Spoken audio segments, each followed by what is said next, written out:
Blog Talk Radio.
What's going on?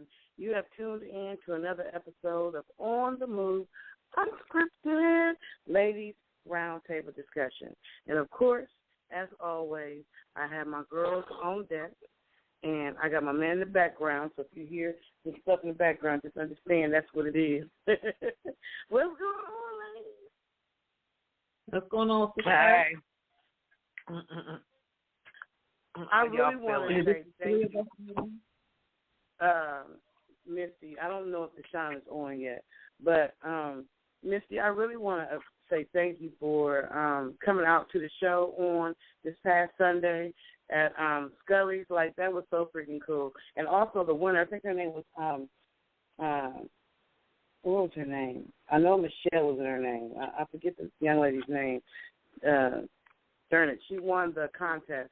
Anyway, she was there too. That was an awesome experience. Yeah, and y'all are so very welcome. I was glad to be there. Yes, and y'all all did an awesome job. Look, when I was editing the footage for the official video, I heard you out there like, "What's going That's what I'm talking about. That's that love. That's that, right. That's me. Please count on it. Yes, I'm the one that will shout you all the way out. I'm the one. I'm sitting there like I ain't heard nobody but saying that but me. Like I said, that's all right though.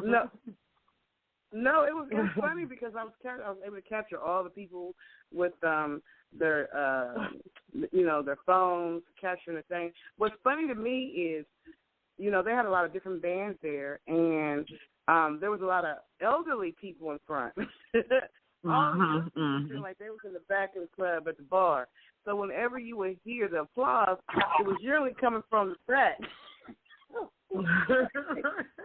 We don't need to move the people in the grandma and them to the back. And they like, we're gonna be front and center just in case, so everybody. They were front and center. Yeah. Just looking, this. They wasn't used to that. This was not the 40s music. That's all right. They was in the right place. And they was right there in the front where they could be watching. You know what I'm saying? Because if anything, God forbid, was to happen, we wouldn't have knew that nothing happened to them back there. You know what I'm saying? So they was where they were supposed to be. Right in the front. Right there, we keep an eye on them. Wait a minute. What was funny to me is DJ. DJ had me laughing. DJ recorded the whole funny when we did the song. When my son did the song, Ride, me and him did Ride. DJ was into that song, baby. You can see her head bouncing around. Yep, only one I didn't catch you on the video because you were behind the camera, and so I wasn't able to catch the videographer. I wasn't able to catch you. Maybe your arm movement here or there, but not your face and stuff. I said that's why you cussed me out. Like next time I come to one of your events, you better have somebody else. Pulling your damn bags. Yep. Keep your purse at home. Put that phone in your pocket. I ain't watching no tables. I ain't in my 20s no more. I want to pop and lock and such. Like, no, I'm just saying. But I do want to get up from the table and dance to my favorite song. Yes. Superwoman. That is my jam. Superman. Did you like the remix that we did? The remix is the bomb. Yes. Yes, the remix is the bomb. I was like, and I'm sitting there, I looked at the stuff on the table like, and I just got to be the one. What I tell y'all? I told y'all I'm always the one that got the purses, the bag, the coats, the drinks, everything. I'm always the one at the table. I said, Patricia, I looked at that stuff. I said, she better leave that stuff at home next time she coming out here, and I'm supporting. I'm at the table. I can't get up and shake my groove thing, shake my groove thing. Yeah, I know, sorry. For anyone who you were not able to come or you live out of the country or whatever, I actually posted the video. I actually edited the professional video, so I put a little extra twang in there. But you can go to my Facebook, my YouTube page, MS Goins, Goins 1119, Miss Goins 1119, or look at my name, Patricia M. Goins, and you can see the actual video that we did for Scully's. It was so much fun. It was an amazing experience. My son did an awesome experience, an awesome job. And we've had a couple people reach out to us, so let's see. I don't want to say anything right now because things are still in development, but yeah, he did. Let's just say he did the darn thing. Let's just say that. That's good. That's what's up. Yeah, that's very good. So what's going on? I know I got the other ladies on the line. What's going on, ladies? What's going on, sisters? Hey. Hey. I definitely want to give my condolences to Kim because I know that you just lost your father, so definitely. I wasn't even sure if you were going to be able to call in tonight, so my heart goes out to you and your family, and I pray for a peace that surpasses all understanding because it's never an easy thing to lose a loved one, and definitely not a parent. So I appreciate that. I'm not going to not be here. Y'all still family. You know what I'm saying? I can't stop being with family because one part of my family transitions. You know what I'm saying? So, I needed this. I need to do this today. I can't not be here. So it's cool. Y'all don't have to tiptoe around me. Just do what we do. You know what I'm saying? Don't tiptoe. Don't do that. Just do what we do. I don't need no pacifier. You're so strong, and you're so strong, Kim, and for whatever reason, you have been dealing with that issue of death over this last 12 months or so, with different people. So, and you're strong. You've grown strong with that experience, I believe. So this hurts, but I don't think it will hurt. I'm assuming that it's not hurting as much as it would have hurt if you never had dealt with all the other experiences of transition that were not immediate family members. I think what has actually gotten me prepared as much as one can be prepared is having to go through everything that I've been through in my life.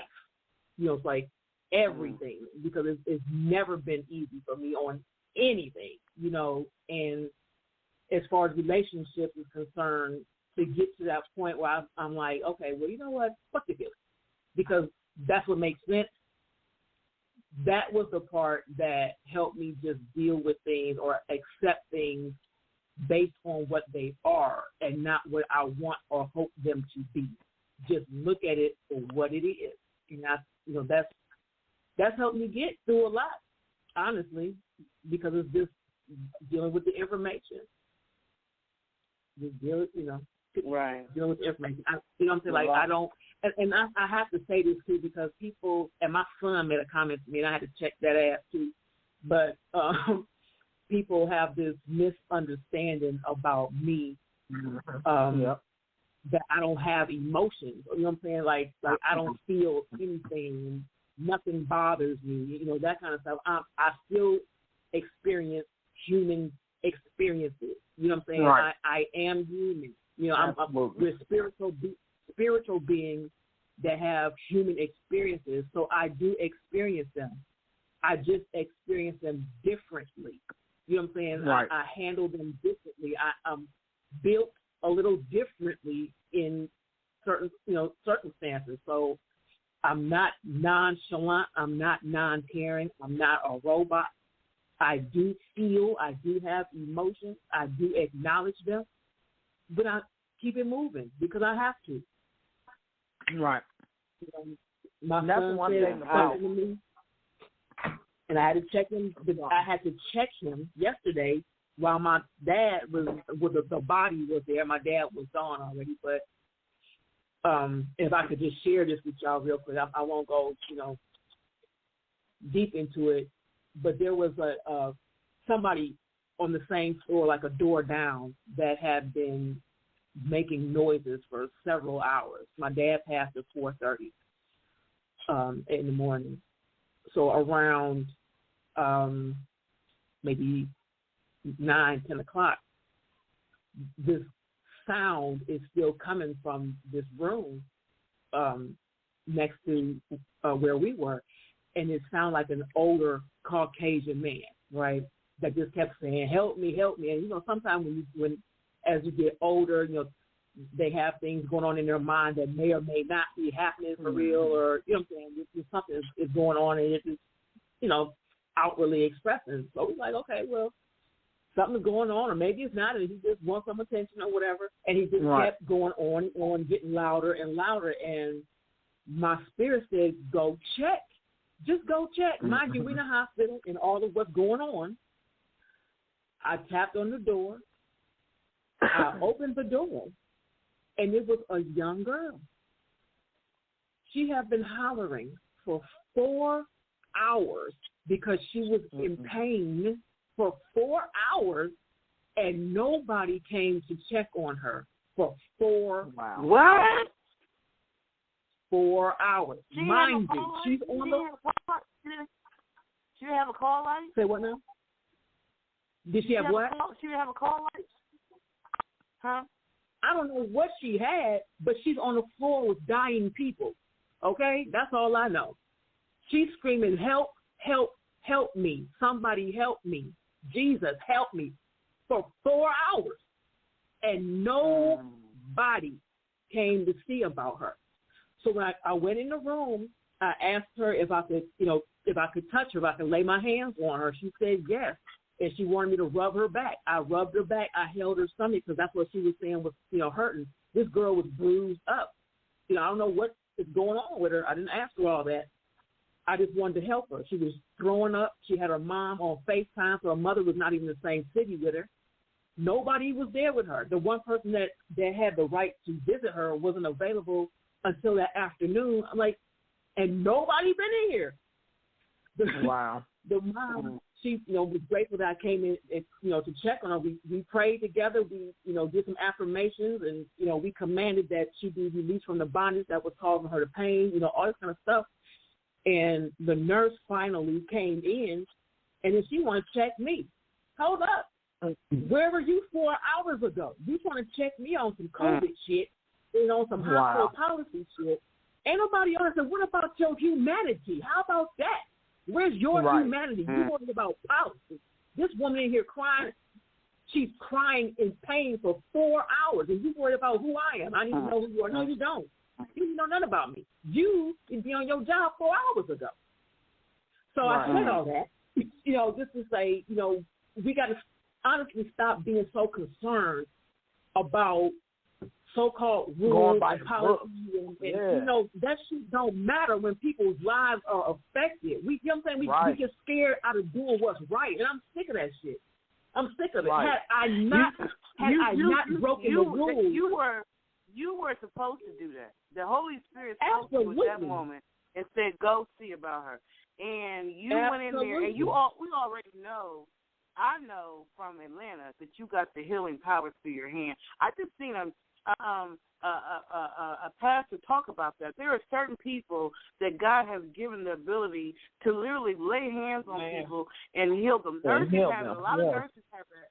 A lot of doctors have that. And massage therapy. A lot of y'all have those abilities that God gave people, different people, the healing of the hands. People don't even, they might be like, oh, that's in the Bible. So that stuff is real. There are a lot of nurses. I'll tell you now, you nurses, there's a lot of you who you have that gift of healing in your hands. You can pray, you can lay your hands on a patient and pray over them, especially if they got a wound or something like that. You pray over that wound and you continue the protocol, and you will see that wound heal like that. Or somebody who's having a migraine headache, you can lay hands on their head and heal them. Like, there are a lot of people who have that ability, and Kim, you are one of them. So you were sent in that room at that exact time to comfort her, to lay hands on her, and you brought that late nurse in there with the nurse to the, if you hadn't went in there, it might have been another 4 hours. You understand what I'm saying? Absolutely. You were sitting in that room. Absolutely. And I'm quite sure that checked her spirit, too. Oh, absolutely. The nurse was asking who was I, and the young girl said she's a friend of the family. Now, she don't know my name. I know her name because I saw it on her wrist. She don't know me. She don't even know what my face looked like. Because I'm covered. You know what I'm saying? I got a mask on. So she doesn't know, nothing about me, and it wasn't important. I know who you are now. I know who you are. That's it. That's all that was needed. But that pissed me off. I'm going to call security. You probably need to, because if you try to check me one more time, it's going to be an issue. Call security. Call them. So let's call security and ask them where her call light is. How about that? Where was she 4 hours ago? And she don't got a call light that she can push to bring y'all asses. Or better yet, let's talk about the fact that how long is the call light supposed to be on before somebody bring their monkey ass in there to check on a patient? Let's talk about that. Exactly. Not to show how much they'll put the call light on, because, you can only turn the call light off at the nurse's station. So I've seen nurses turn off the call light, they don't want nothing, I'm about to go in there in a minute, so hey, I've seen it turn off. Turn it off on her. I done been in some places, in some hospitals, where they done took the call light from the patient. Oh, yeah. I done seen that plenty of times. Yeah. I've seen that plenty of times. And that's Kim, you was at definitely the right place at the right time. I'm sorry you had that experience, Kim, and I'm glad that that you listened to the Holy Spirit and you did it. A lot of times people, and I'm going to say this and then I'm going to go on to our Marie, because I definitely want to hear about her day. But I want to say this to you, Kim. A lot of people, they hear the Holy Spirit giving them instructions. Go help that person.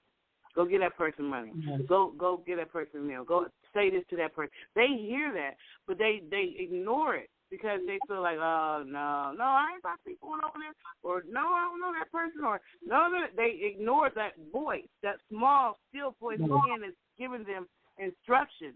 So I'm glad that you were able to recognize that and you acted on it, because you never know when God is using you to be a blessing to someone, or to help someone, or to say a word, a prophetic word to someone. You don't know when God is using you. So when you hear, you recognize God's voice and you act on it, that's the bomb. You got that gift of healing.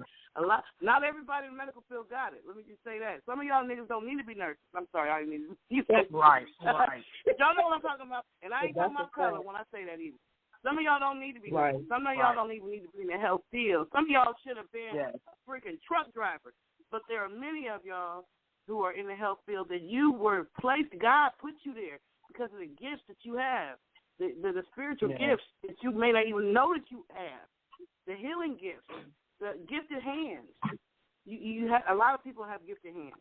So I was 14 when I asked to do that. I was 14 when I asked. I said I want to do that. You remember how the evangelists used to be on television? They would lay their hands on people, people jump out their wheelchairs or whatever. I didn't know if that was real or not, but that's what I want to do. Instead, I want to be able to lay my hands on people and heal them. So, of course, I'm going to obey when I get it. Yes. Oh, you asked for that. Oh, then you know you are, for sure. You can ask for it. Yes, ma'am. Yes, ma'am. Well, we're going to come back to you because, the topic of our discussion, you're actually the one who wanted to talk about it. So we're going to come back to you. But let me slide on down here to R. Marie, because she's been missing in action here and there. And so I definitely want to hear how her week has been. What's going on, R. Marie? Okay, my week was pretty horrible, to say the least. I did all 5 phases of the Sigmund Freud phase, from denial to anger to bargaining to crying to acceptance. It was all bad. And to make a long story short, last Tuesday my transmission hose busted. Thank God it didn't bust out at DJ's house, because I love you, DJ, but you live way far, way far. So, but it was close by my house, but I had to get it towed. Long story short, had to buy the piece. The regular little parts stores don't sell. You have to get it from the dealership, so it's already going to be higher priced. Then the man said, "Oh, I'm sorry, we don't have any of those in. Our guy that the people that transport the parts here, they're done for the day. They're already on their run. So you have to come back tomorrow. It should be here 9, 10 o'clock. I come back at 11 o'clock, just in case they was running late. Oh, well, it's not here. They didn't have any at our manufacturer. So at the place, we have to get it from the main plant out in Indiana. Due to the COVID, we slow on drivers, whoop-de-whoop. Won't be ready to, Friday. I'm like, oh, my God. Now, mind you, I'm thinking it was just a day, and I was like, okay, well, it's just another day or two. I can do that. I could use a little couple days time off. I work all the time. So Friday came, and I had to leave work early Tuesday because I broke down in the middle, late morning. So Tuesday, rest of the day, Wednesday, Thursday, Friday. I'm like, because, my mechanic was like, oh, yes. Cool, all I got to do is hook this hose back on, boom, clamp it back in, we good to go. Cool, it's an easy fix. It won't take long to do.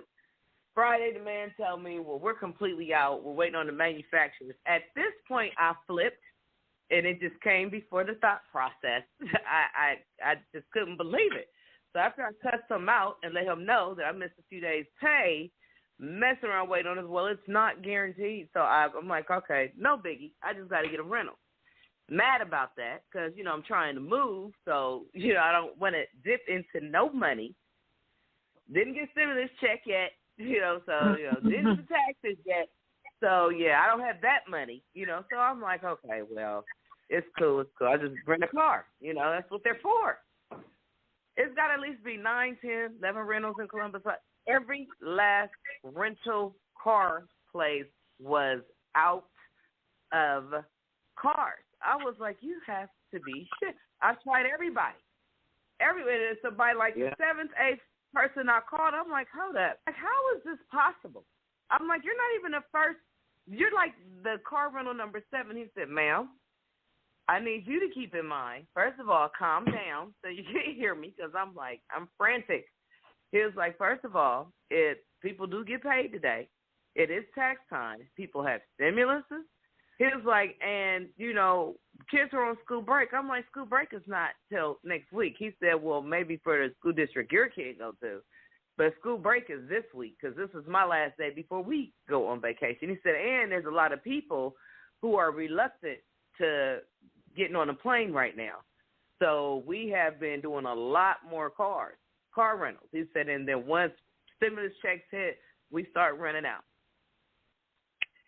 So I had to wait till Tuesday. Not here. My car part came today. So I was happy, even though I've been off work since last Tuesday. This is kind of changing how I'm going to have to do my vacations coming up, because that was a lot of time missed and a very important time. But God kept me, because I'm like, I'm usually too tired to start packing or anything. So I had plenty of time to go through each room at a comfortable rate, at a comfortable speed, and just getting rid of stuff I know I'm not going to use, having used, just stuff like, so I've had time. I've made use of my time, but I was very disgusted because I'm like, all the friends and family that I got that always help out the kindness of my heart, I'm like, that's over, because that's bullshit.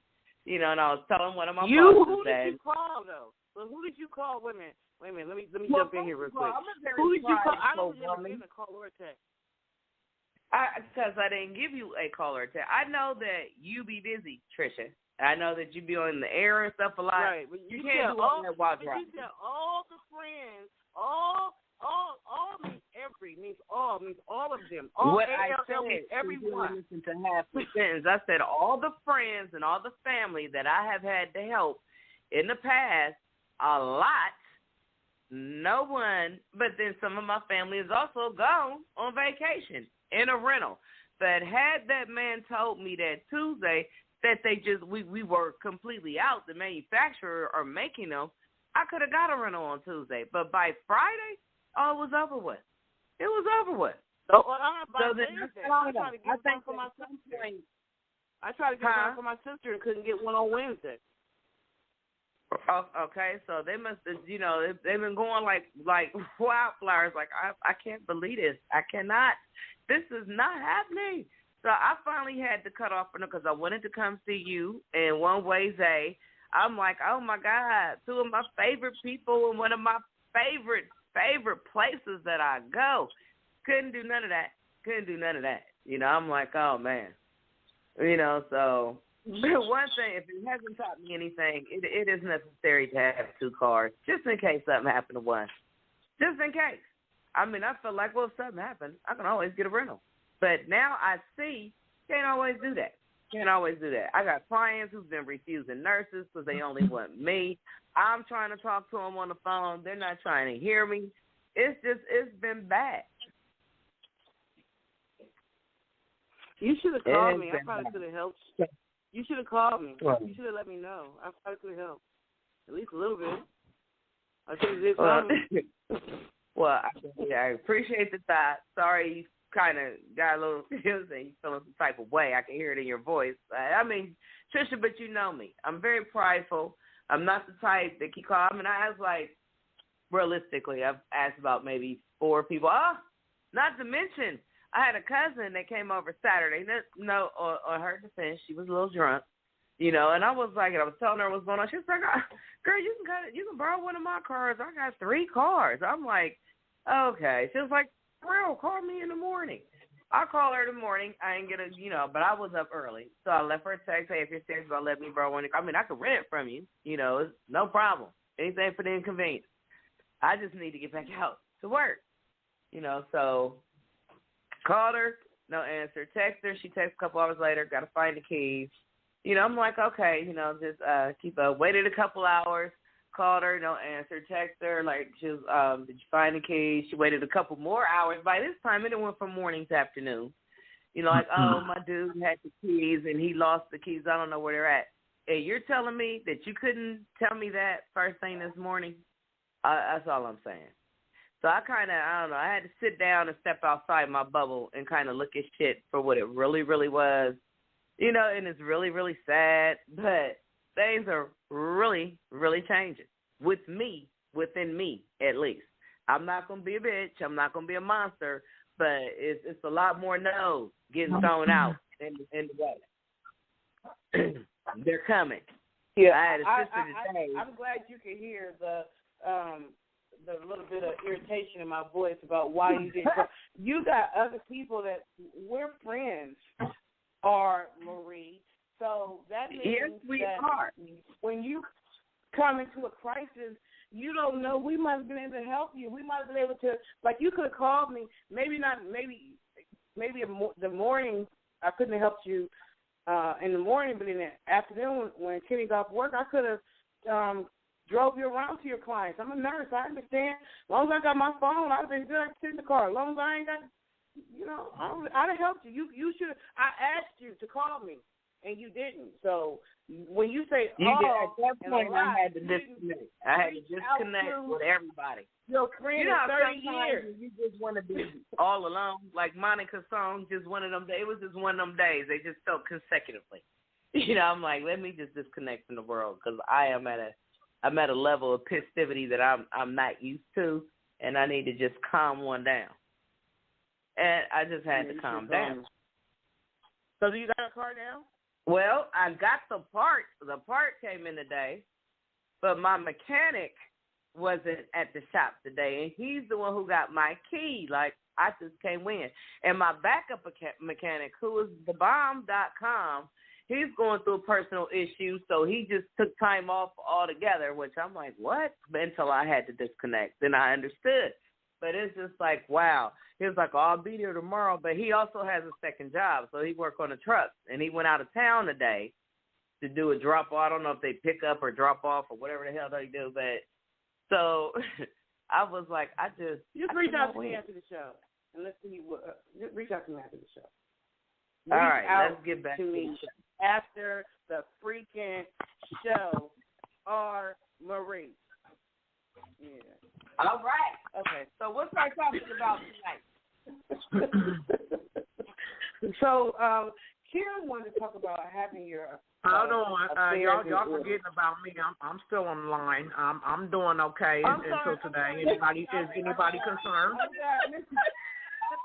Yeah, don't forget about me. Don't be leaving me out. What's going on here? This week was going good. This week was going good, y'all, until today. I went to help move, and I slipped off the U-Haul truck. Oh, no. You what? Yeah. You fell off the U-Haul truck? Yes, I slipped off of it, but I caught myself before I fell on the ground. But, when you catch yourself like that and some unexpected turns and all that crap going on, so my muscles just is like over here spazzing real bad, so I'm in the bed. I done took what them called muscle relaxers. Girl, so I'm sitting on it. Ain't helped none, right? I should have been asleep by now, or this pain should have been subsided a little bit, but no. Nerves all out the box. Wow. Oh, my. I was doing good today. But by his stripes I am healed. I'm going to declare that because Saturday we go feed the people, so I got to be up and walking around and stuff for that. So I go out here and help feed the people. Yes, ma'am. Do you know what part of your body is hurting? What part did you strain? Well, it's my whole right side, but when I was sitting in the car, it started jumping through my back. So came up my back, up my shoulders, because the nerve damage that I already be experiencing anyway. So it's like all over, basically, the overacting nerves and all that. So it's shooting all over. That's how the reaction from it. So, but yeah, it's like not good. I'm over here walking like an old person hunched over like this. Just like it's bad, but it's all right. It's good. Can you lay on the floor? Can you lay flat? Oh no! What, like on the floor? Yeah. Oh no! I can't, honey. If I get down that low, I ain't gonna be able to get lay down flat that on the low. bed. Can you at least lay flat in the bed on your back? Oh yeah, I'm gonna lay on my back when I get ready to lay down. Go to sleep. I'm gonna lay on my back. You put your knees up though. Elevate your knees. Yeah, I'm a prop. Yeah.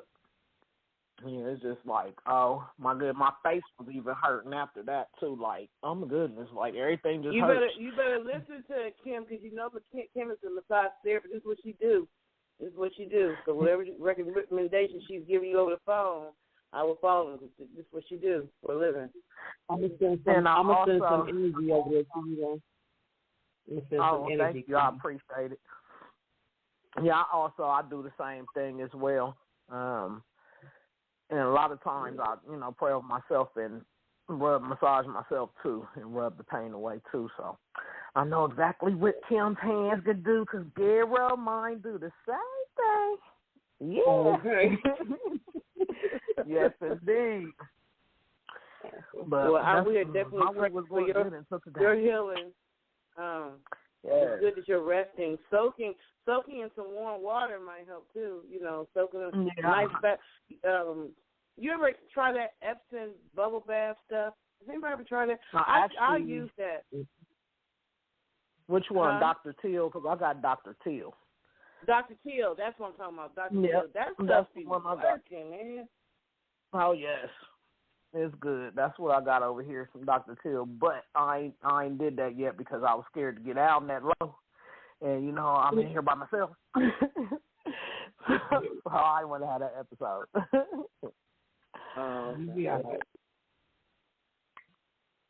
Yeah. Well, I'm definitely praying for your healing. I'm praying for Marie's car. I'm praying, and so listen. Praying for Kim's peace. Kim, let's get into the topic today.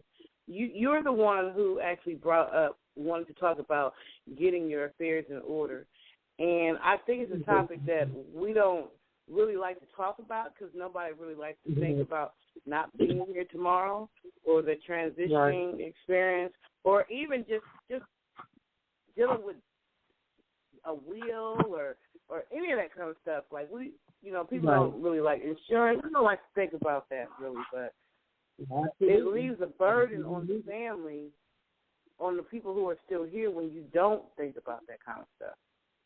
Right. So that's what I'm saying. Like a lot of times too, especially amongst our people, Black people, African American people, whatever you want to title us as, we don't have the conversation because it's an emotional conversation. It makes us feel a certain way to have the thought of not having a loved one around. So we avoid the conversation. Hence, feelings falsify facts. You know what I'm saying? That's why that is so important that people listen to what I'm saying and use it as an instruction. Fuck your feelings. It's an instruction. Fuck your feelings. You know what I'm saying? And because we don't have these conversations, because we don't plan out, we don't communicate properly about anything, then we don't know. So when it comes down to the time that person actually passes, we don't know if they got insurance or not, or most of the time they probably don't, because the conversation is taboo. Well, I didn't want to talk about that, and I didn't want to think about that, and I didn't have the money for that, and I didn't plan for that, and I didn't know what to get. You know what I'm saying? We have all kind of excuses and reasons as to why we don't have what we need, or we think that we're above needing it. You know what I'm saying? Or there's a scam in it. Because I had the whole notion that was a whole scam too. Everybody gonna die, but you need life insurance for it. Like that was stupid to me. It sounded really strange. But the thing is, when you don't have it, when you have to be buried, or even in the hospital or whatever, when you don't have it, somebody's got to take care of that burden. Somebody has to do it, or you're just gonna be lingering in a morgue until you can get the money to get the hell out of there. And that's literal. Right. You will be in the morgue until you have the money to, properly bury or whatever, the arrangements are going to be with your loved ones. But it has to start with having the conversation. My sister, one of my sisters, was just talking, just mentioned yesterday. My dad had just passed yesterday, so we were still in the room, and she mentioned how he brought the conversation up to her that she needs to go ahead and get insurance on him. She got pissed. She got pissed at the whole conversation that he brought up to her. Don't talk about that. I don't want to talk about it. Why would you say that to me? And this is what we do. You know what I'm saying? Because, like I said, the whole thought of that loved one not being there does something to our emotions, so we shut it down. But now look. Right. Now we struggling. You know what I'm saying? We all struggling at this point to see if he even has insurance, first of all. And if not, then that's why I'm doing a fundraiser to get some money so he don't stay in the morgue. You know what I'm saying? Right. These things we gotta have a conversation about it. We have to talk about it. We have to be prepared. It sounds, jacked up, but one of those conversations where you gotta have it. Fuck your feelings. Your feelings ain't got nothing to do with it. This is information. This is fact. This is real life. It's going down, regardless of how you feel about it. It's happening. Prepare for it. Don't wait for something to happen and then you looking around wondering how we gonna do. Prevent the shit. You know what I'm saying? Prevent it. When you have to basically beg people or, go ask strangers could you please help me bury my father? Could you please help me bury my loved one? Whatever. One is embarrassing. You know what I'm saying? That's embarrassing. Yep. That's embarrassing.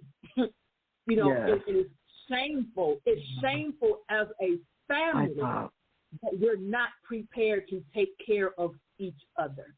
That we don't care enough about each other collectively to make sure that we are all taken care of as a family. It's going to happen. Make sure everybody is taken care of. But you got, one part of the family, like the uncle and aunt and those cousins, they take care of themselves, and that's it. That's cool and all, but you got brothers and sisters and, whatever else. We all need to be doing it. Just like how they have the little gifting thing that was going around for a little while, not to go into any detail about that, but, people putting money in and support other folks and you're supposed to rotate. Why are we not doing it with insurance policy? Why we ain't doing that? Absolutely. That needs to be happening. Everybody needs to make sure everybody's taken care of so nobody has to be without. And it's messed up that it got to this point because you never, really think about your loved one's passing, like for real. We know it's going to happen, but we don't really, you know what I'm saying? Like we don't really put a whole lot of emphasis on, one day it's going to really be you. And when it actually happens, like, oh, damn, I didn't expect it to be you. Well, why not? We're not taking care of our own, but we want somebody else to do it. Why? Nobody else is responsible for us but us. And until we start having these conversations and doing something about it, we don't have a problem. I'm tired of us having problems. I don't know about y'all, but I'm tired. I'm tired of us having these issues. It's ridiculous. I know we have one so thing many issues that they that need can to be solved. I know one thing that I feel like they need to change, like in the employment, because you know how you always start a job, and the job always has benefits, and one of the benefits that they offer is life insurance, right? But then when you leave the job and you go, if you get another job, then you just, you transfer to another job, you get it again at another company. Or if you unemployment, I think Cobra gives you like 18 months or something like that. But I'm trying to understand, like, is it possible, or do they have it where you can keep the life insurance that you've been paying on, or does it just dissolve and end when the employment ends? I think it's up to the employer because some places will allow you to maintain the policy. It may not be at an employee discount rate, but you can still maintain the policy. So if they offer that, get it, utilize it, and then you can have more than one. You know what I'm saying? Like, you don't have to just have one that's $1 million. You can have several of them. That's $25,000, $10,000, whatever. But get them. Right. Get something. Even if you just get one and it's $10,000, the average funeral cost is like $6,000. That'll take care of it. And you have extra. You know what I'm saying? Roll that over into another policy. You know what I'm saying? It's ways of doing it so that nobody is without. You know what I'm saying? It's ways of doing it. But like I said, as far as that's concerned, I really think that it's up to the employer. But I don't think. I know with my friend whose husband passed away in November, and he worked for the city, and she was able to still use like his health care benefits and all. I mean, she did get the insurance policy because she's a spouse. But as far as her health care, medical, dental, eye care, all the stuff that he had, they extended it 30 days after his death date. After that, all of that was discontinued. She wasn't offered COBRA because she was not the employee. And they no longer were offering it to her because, unfortunately, he no longer worked for them, even though he was just a couple years away from retirement. But because I was like, well, don't you still get your husband's insurance? She was like, girl, they gave me 30 days from his death date because he's not employed over there. He's not employed there no more.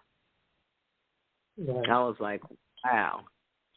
That's something I feel like they need to change.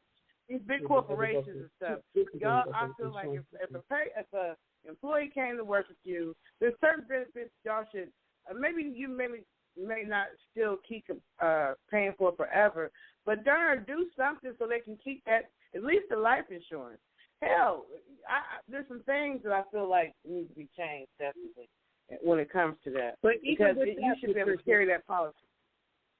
Even with that, I'm going to say they have the independent life insurance policies out there, like was it Penn Life or Global or since MetLife, because that's who I have. I'm like, so when you have individual ones, they don't have to offer it to you because it's not like there's none out there. Now you're probably going to pay a higher premium, and you're probably not. Because, when they take all that money out of your paycheck and whatnot, that's a big chunk. That's a big chunk of your check that went out on family stuff. Mm-hmm. So all you need to do, and this is just my thought. Am I on mute? No, yeah, okay, you're on mute. Okay. Well, all you have to do is go to the company that let's say if it's a spouse, is get insurance through the same insurance company that the spouse is insured with. So even if the job cuts you off, you still insured. It's like we're still looking for somebody to give us something instead of us going out getting it. You know what I'm saying? Well, my husband's job stopped giving us his money. Well, they don't owe you that. You owe you that. So make sure you get that. Even though he's not working there anymore, obviously, because he's no longer living, there's no reason why you couldn't go through the same insurance company and get insurance. So it's like when this one a continuation policy, if you will. I'm sure there's such a thing. I mean, I'm not in the insurance industry, but I'm sure there's such a thing that you could have gotten some type of continuation policy or some type of fallback. And I'm just saying, some type of fallback policy. When that one run out, or if it run out or whatever, you still got something with the same company. So they would probably even be able to offer you a discount because you're with them. True. You know what I'm saying? Like the spouse is already with them. So we as individuals, as family, as people, got to do better on doing things for ourselves and stop waiting around, asking, begging, pleading, and hoping that somebody else going to do right by us if we ain't doing it. Period. Right. Well, I can't hear from anybody else, but it's always been and unfortunately, there are a lot of people who are superstitious. But it's always, I've just always heard my great grandmother, her sister, I'm talking about, it's bad luck to talk about death. It's bad luck to talk about death. I knew about my grandmother's insurance policy because as she started getting sick, I started taking over her affairs. She had good days and bad days before it went into full-blown dementia, and I'm glad, or I wouldn't have known about it because my grandmother was raised as just a very private. She was a very, very quiet, secretive, private person. And you would know absolutely nothing about her. If she don't want you to know it, you're not going to know it because she doesn't, she was quiet. And I thought about it from both sides of the family, my mom's, my dad. My father didn't trust banks and stuff like that. He just kept large cash tucked away in Audi bags and hid them in his shoes in his closet and stuff like that. We grew up kind of weird.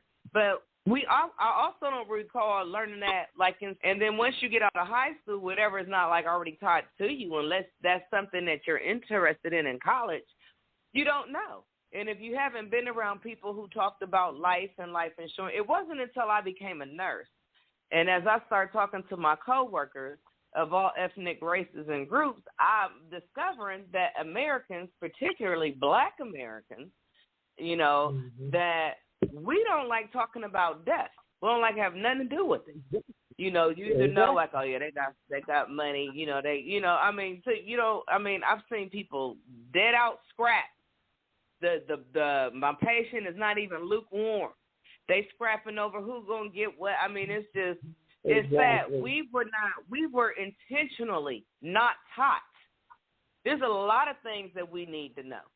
It shouldn't be a whole huge percentage of Black people with bad credit, and then there's the Black people that know to get mad. Oh, look at those Iranians, they taking over all the stores, or these Africans, they all up in the health field. I'm like, but we'll do what you want to do. What do you want to do? Oh, the man ain't going to let you do nothing. I'm like, that's your mentality. That's not the man. That's the mentality keeping within you. You your worst enemy. But we as Black people have been deprived of that type of education. We have. Yeah. We really have. And if our parents didn't teach us, now I had a father who kept his credit excellent, and I had a mother who spent a lot, but she had a husband who paid on her credit card.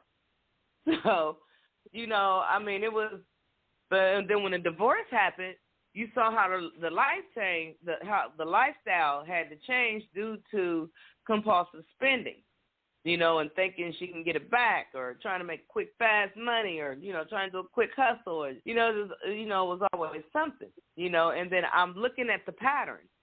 I'm watching the pattern. So we as Black people have not been taught that. We haven't been. They teach us, you go to these specialty schools and learn these specialties and stuff that will actually bring you good money, the skill schools, but teaching between funeral arrangements, getting your affairs in order, teaching how the importance of good credit and how APRs are killing you with all that extra money you paying back because you high risk, so they making you pay 24% as opposed to the 4% that was advertised on TV. And if you want it bad enough, all you seeing is the price. You're not counting out how much money you're going to spend behind that. And I wasn't taught that either. It took being an adult, going, having good credit, taking kind of advantage of it, hitting the bottom, and on the road of recovery to build my way back up. But had I been taught that, and I didn't learn that until after my children were kind of grown. I got some children that are just more responsible than the other ones. Some who understand, like, oh, yeah, my credit is kind of important, and they make sure that everything is paid on time, and some that's like, it'll get paid, So, and so now the more I learn, the more I'm teaching. And with my grandchildren, I'm teaching. This is something I missed as a parent. That's something my parents missed with me and my siblings. But some of my siblings got it all out on their own. I just feel like we as a whole were deprived from that vital information to make you successful in America.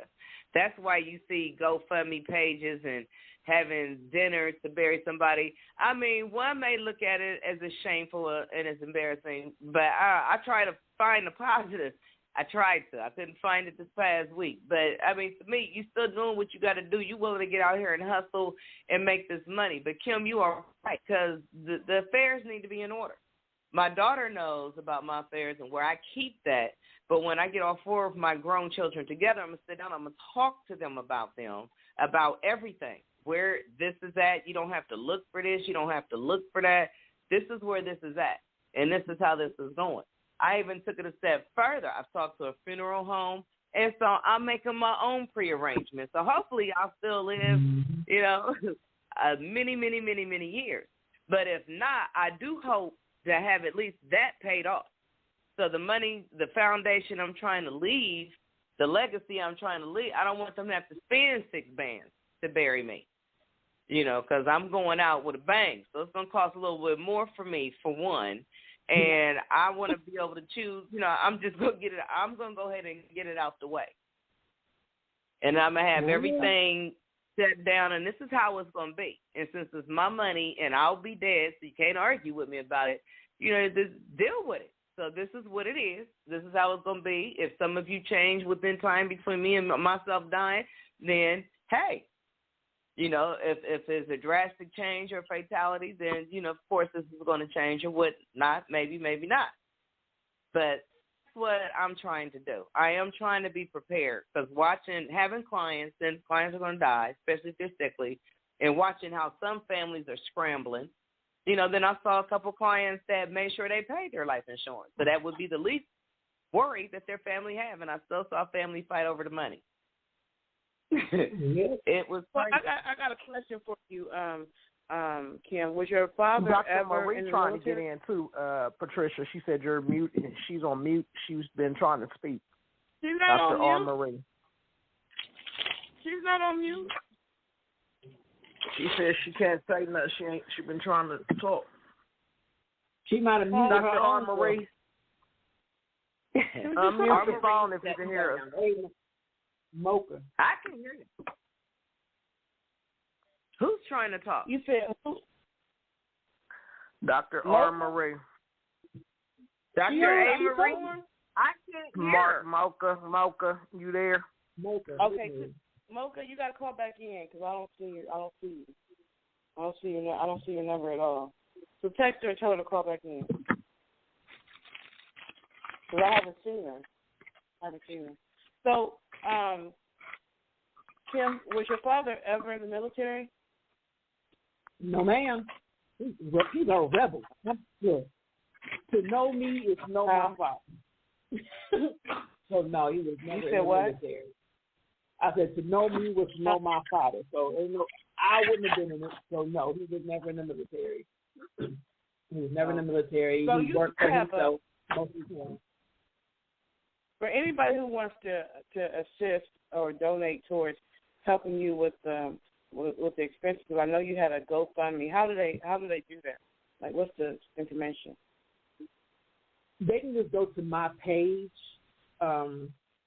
Kimberly McCants, and there's a link for GoFundMe on it, because I don't know what the lettering is, but it'll just say that my father passed or whatever, I need help. I can't bury him alone. It's basically what it says. I can't bury him alone. So I just want to definitely ask, because you don't have to be in Georgia. You don't have to even be in Atlanta to donate. I know I have, and some of us have. And so I'm really asking for the listeners, for those who, you're listening to this right now, you listen to it now or later, it's a hard thing to have to ask for help. However, we learned from Corona that we are all connected. And I firmly believe that when you give to someone just because you feel that passion to release $20, $30, $50, whatever, that money doesn't leave your life. it actually comes back to you in a different form or the same form but more. Give it a shot and give it unto you. Good measure, pressed down, shaken together, rolling over. So a lot of people are afraid to release what's in their hand because they're thinking from a limited standpoint, like I don't have enough. But when you don't think of it like that and you think of it like, you know what, let me go ahead and help this person. I mean, I know this person, but let me go back and help them. That money is coming back to you. So I've experienced it many times in my life. So I definitely would encourage, to help with burying her father, or just it's not going to hurt you. 10, 15, every dollar helps, because I know what that's like. When my sister passed away, she didn't have life insurance, and so we were like you, Kim. We had to depend on people that we didn't even know. You know what I'm saying? She had 4 children, and she did not have a life insurance policy. So we thank God for all the people that we knew and didn't know that came together to help us, provide some type of burial for my sister.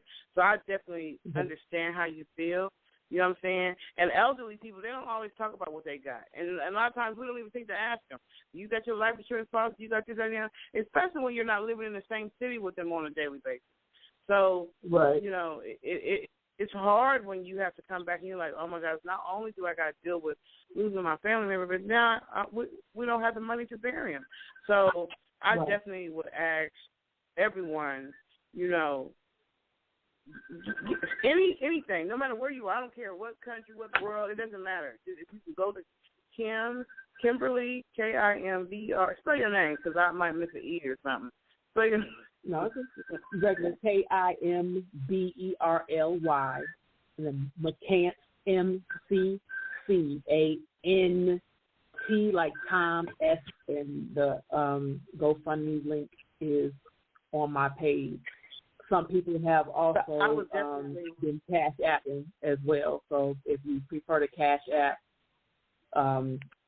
it's $, the number 1, just the numeral 1, healer, HEALER. So $1 healer if you would like to donate via Cash App. And I'm someone who I like to test things out. I like to step out on faith. I like to see. So I challenge. This is a challenge. I challenge everyone who's listening to this now or later to sow a seed, whatever amount comes into your spirit, and watch and see how quick it comes back to you. Like it really works. It's for real, y'all. I'm serious. The spiritual law of giving is real. So we have our sister here that needs help. So I challenge you. Give $5, give $10, give $20, give something, give what's in your heart, and then just watch and see how quickly that money, either that money comes back to you or something that you needed or was praying for you or a loved one comes to you. Watch how quick. That's how quick that spiritual law works. It really does. It truly, truly does. So, but you have to also give it because you just want to give it. Energy is everything, and your intention is everything. Your intention is an energy. It's a vibration as well. So you have to give at any time, not specifically to me, but anytime you give, you have to give it because you want to, not because you expect anything in return, because that changes the frequency. That changes the frequency. Okay. Well, then I would say put your frequency on, give it from the heart. Right. I mean, if you can't, if they can do it, fine. That's great. If they can't, and all you got is a condolence, I'll receive it. It ain't gonna help burying, and I can still make jokes, so don't not laugh. But just do whatever you can, but just do it because you want to do it, not because you are specifically looking for something to come back, because then it won't. Your intention is not pure. Energy and currency are the same thing. I mean, that's even written. That's probably why it comes back to me, because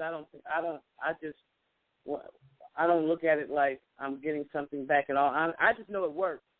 But I know that when I give it back to me, it always comes back in more than what I gave. But I know I don't look at it as, I'm going to get this because I know on Tuesday I'm going to get it back in my account, you know. I don't do it like that. But I just know that spiritually when you give, it just, when you have that, because it takes love to even be willing to do it, you know. People hear stuff like this all the time. That doesn't mean they act on it. It would have to be some type of level of love and belief and faith to even make them act on it. Right. People hear stuff all the time. So, absolutely. You know, just do what you're led to do. But I just know if you're led to do it, it'll come back to you. Huh? My spirit is telling me to tell you to open up the phone line. Somebody need to call. Oh, okay. So the phone line is 516-387-1247. Definitely we love for anyone to call in who will be interested in joining this conversation, who have tips or words of encouragement. If you're someone who sells life insurance, you know, this would be a prime time to call in and tell us about that or whatever. 516-387-1247. If you have a time that you had to bury a loved one and you didn't have the money to pay for it or whatever, or if you have a time that you gave and it came right back to you, whatever you want to talk about. 516-387-1247. And so if you're feeling that in your spirit, then there's somebody who's supposed to call in. And so you know who you are. So whoever you are that's supposed to be calling in, you've already heard it before Kim said it. So you need to go ahead and be obedient and call on in here. Okay. That's how that goes. Yeah. Because if you heard that in your spirit, that means that it already has been spoken in somebody's ear. I need to call in. Right. Somebody's thinking that. Yeah, somebody's going to call. It was necessary. Even if they're going through something on their own, they need to call.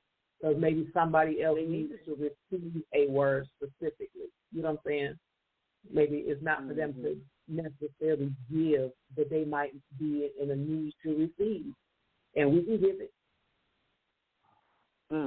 We can give it. Yeah. Because there's healing.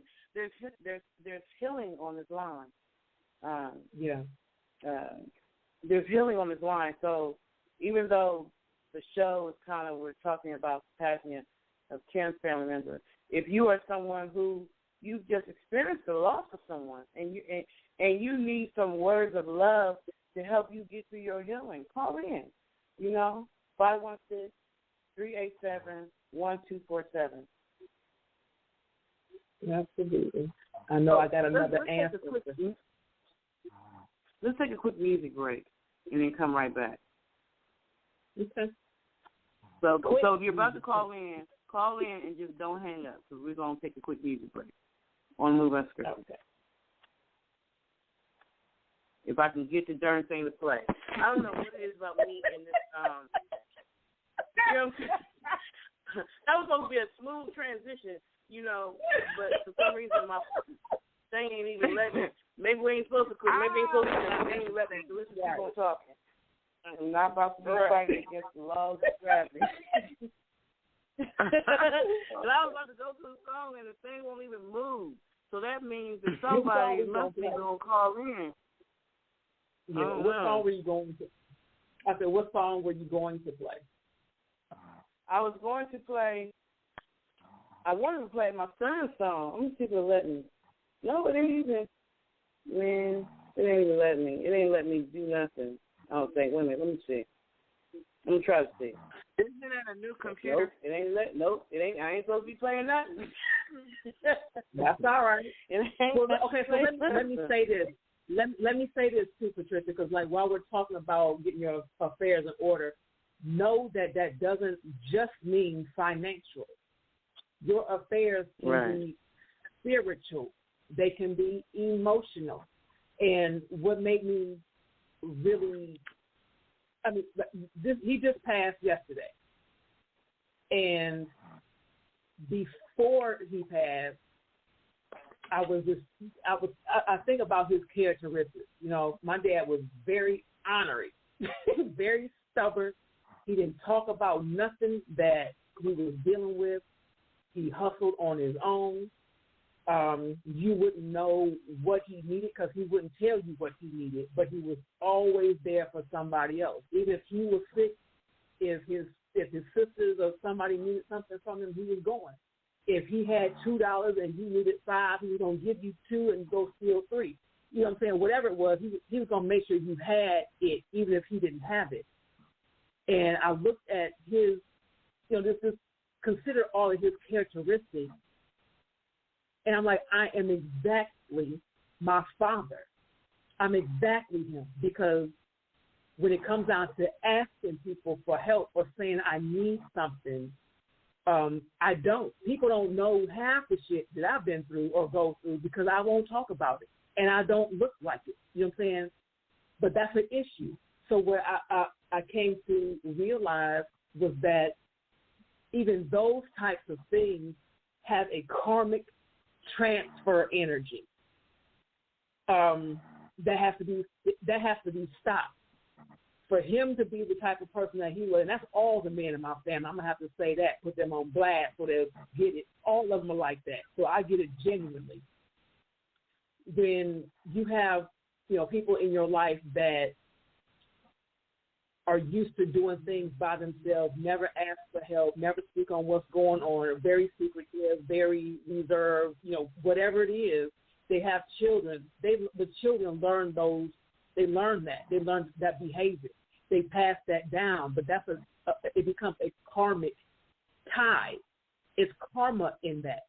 There's trauma in that. It becomes, it passes down generationally. There's trauma in that, because a lot of the things that I experienced, I probably didn't have to experience if I'd have just opened my mouth and said I need help. But I learned to not do that. You know what I'm saying? I learned to not tell nobody what's going on with me. Don't ask somebody for help. If you don't know what something is, you figure it out. And it's not because they said it. It's because that's what I was around. I saw it. That's what I saw. So your affairs, like I said, don't have to be just financial. There's spiritual affairs. Those things have to be fixed, because you will transfer those things throughout your generation. So with him laying there, and y'all have to excuse the short pauses, but while he was laying there, before he actually passed, I'm just thinking about all of these things, all of his characteristics and the things that I carry. I'm like, well, this is it. Like, it stops here. Not that I plan on having more children. Trust that, but it stops here. Like, this cannot go on anymore. This has to stop right now. I recognize what it is. It ain't helping nobody, and it's holding me back. So it has to stop, and it's stopping. So when I, put this damn fundraiser up, that was my cry. That was my plea for help. I need help, and I said it. I need some help. We need some help, period. There's a lot going on. I haven't been, when I left you all last week. I got home, was home, 2 days, and had to turn around and come right back. I got home to... that was exactly what I went through with my sister. That's exactly what happened. I had came to Columbus, and I was in Columbus that weekend, got back to Atlanta on that Monday, and my sister passed that Monday and had to turn right back around and come back, and did not, and she didn't have insurance, so we had to, do exactly what you're doing. I feel you. Yeah, it's a lot. It's a lot to deal with. It's a whole lot of other stuff that's happening, but I don't have to discuss on the radio, but I'm not going to talk to y'all. But it's a lot happening, so I'm just really encouraging people, get your shit together. Do not be those people that are afraid to have the conversation about death. If the word death bothers you, then speak about life, how you can extend the life of the people who are still living. You know what I'm saying? Pass life down. Do that. It is life insurance. You know what I'm saying? Pass it down, but have the conversation. Make sure your people are taken care of. There should never be a gap in it. There should never be any question, never in doubt on how your family is going to be taken care of. And that's another thing, because we throw around the term family so loosely. You know what I'm saying? Like, we just look at it like the people that we're related to, we're family because we're related. No, that ain't the case. And even in the mentality of our people, and it's mostly our people, and I hate saying it, but it's mostly us, the mentality of our people as far as family is concerned, is just the ones that we like the most, the ones that we feel we have some type of close connection to. Those are the ones we claim as family. Those are the ones that we'll do something for.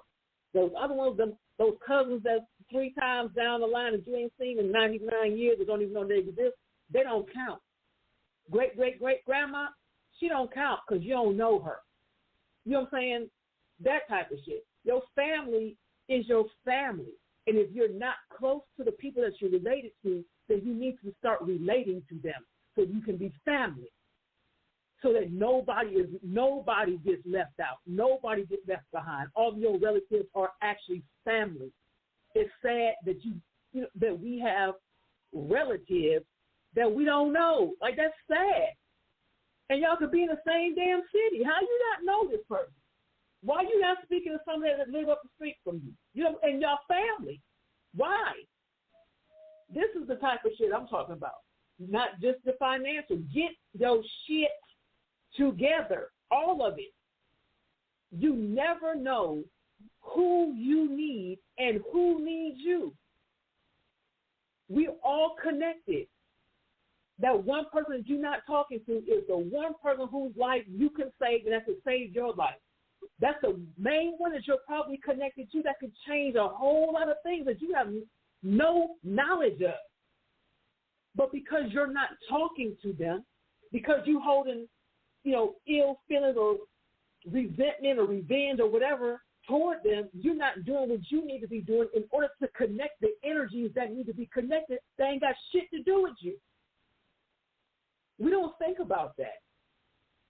Me not talking to you because I'm just mad for whatever the hell reason could affect somebody else that we don't know anything about because it's about their energy. Everything is connected. Kim, I don't mean to interrupt you, but I think people are trying to call in. I know Dr. Mo is trying to call in. So it's something with Blog Talk Radio that it's gone on freeze or something, and it's not allowing calls to get through. Because the clock has even stopped. the clock lets me know how many minutes we got left. So what I can do, Patricia, I'm going to call back in on the other line, and I can open my phone line up, and people can call my line.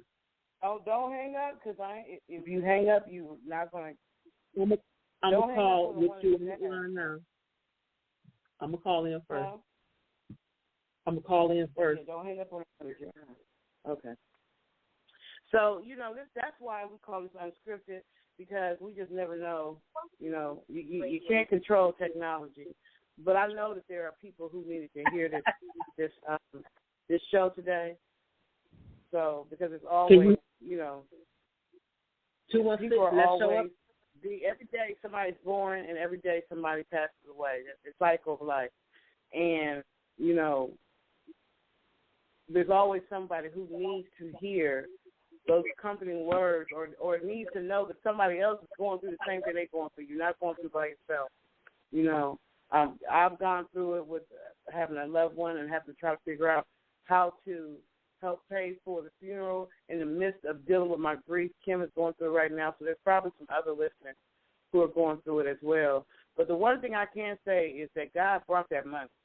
It came from all those who were supposed to gave. So and we were able to bury my sister. So I believe with everything in me, and I just thank you ahead of time, God, because I believe in speaking things into existence and praising you ahead of time.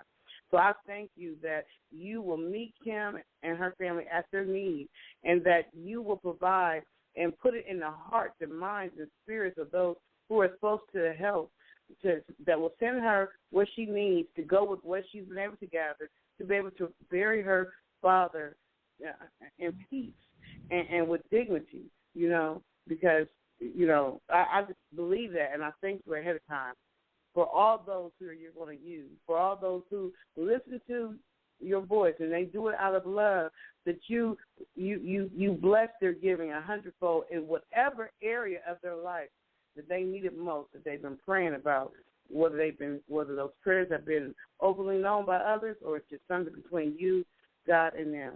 I pray that. I know there's people who are dealing with grief. A lot of people, have lost loved ones even, in the COVID, their husbands, their wives, their children and grandparents and stuff of that nature. And so I speak peace into your lives. We don't understand this life. We don't understand, the cycle. We know we're all here for a reason and purpose. We got that, but we don't understand why. And we don't know why sometimes, newborns who come into the world are only here for 2 or 3, 4, or 5 days. And then some people are here for 20, 30 years while others are here for 70, 80, 90. We don't understand what the decision process is as to when we have to leave or how we leave. We just know that there is a cycle to this. And I do believe that there is more to this life than what we see. And I believe that we are all here for a purpose. And once that purpose is fulfilled, whether that purpose took 2 days to fulfill, like it does for an infant that's away right after it's born, or if it took 50 years, I do believe that when that assignment is finished, that's when we transition. So, and we, or Earth, experience pain the most because they're not here anymore, but they're no longer in pain or they're no longer in that situation. They're just getting to see paradise before us because we all are going to go. None of us is going to be on this earth for 3,000 years. It's like we were all born. We're all going to transition. It's just that they transition first. And sometimes it's hard having to be on this journey without that loved one, but you just got to understand that there's more to this life. And you have to keep moving forward. And you keep the memory of them in your heart, keep them in your heart because they're probably your spirit guides, your spirit angels or whatever. But just you got to keep moving forward because you are here for a purpose of your own assignment. And life can't stop because of that, because you have to fulfill that purpose because your life is connected to somebody else. And if you stop living, stop believing, stop loving, stop, and be ready to just die because you've lost a loved one, then you are messing up the cycle for somebody else who needs you. This journey, they're not going to be able to do their assignment without meeting you, without talking to you, without seeing you. You have to keep moving forward. So, even though Blog Talk is tripping, and I'm sure that there's people that want to come and call in and be a part of this conversation, I felt the need to say that to you. For all those who have lost a loved one or who will lose a loved one, because the cycle of life is every day. A baby is born every day. Every moment that a baby is born, somebody transitions. It's the cycle of life. So, and it ain't always easy,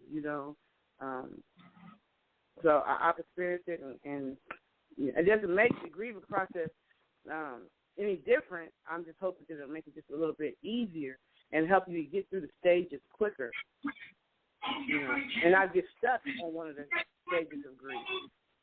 Okay, you want to save a life, save a life, because I want to jump on this one piece and lay on my Marie? Marie? Yes. Marie, I'm sorry. So I just want, because I don't know what's going on with our system today. We're going to keep on rocking till it rocks on out of here. So, as a nurse, I would like to say this. I'm sorry. I didn't mean to cut you off. What were you saying? Yes, okay. I would like to say this. My father's celebration death would be May 1st, 2021. So it comes up, but it gets easier, and I guess I guess it depends on where you are with your dad, but there's I won't say there's not a day to go by, but there's definitely not a week, then several days out the week that I don't think about my father. I think of a lot of fond memories. Sometimes I may break down into tears, I was with a young lady not too long ago, her and her sister, and they thought so low of their father. And, then my friend was saying, well, you just don't know their father. He's selfish. He's this, he's that. And I told both of them ladies, I'm like, you know what? As long as God is able, your father can change. But, if you feel like, he's not doing right or living right, there is a divine, super power. There's, God, there is prayer. Prayer works. There's faith in prayer. There's miraculous things that go down with prayer. Prayer works.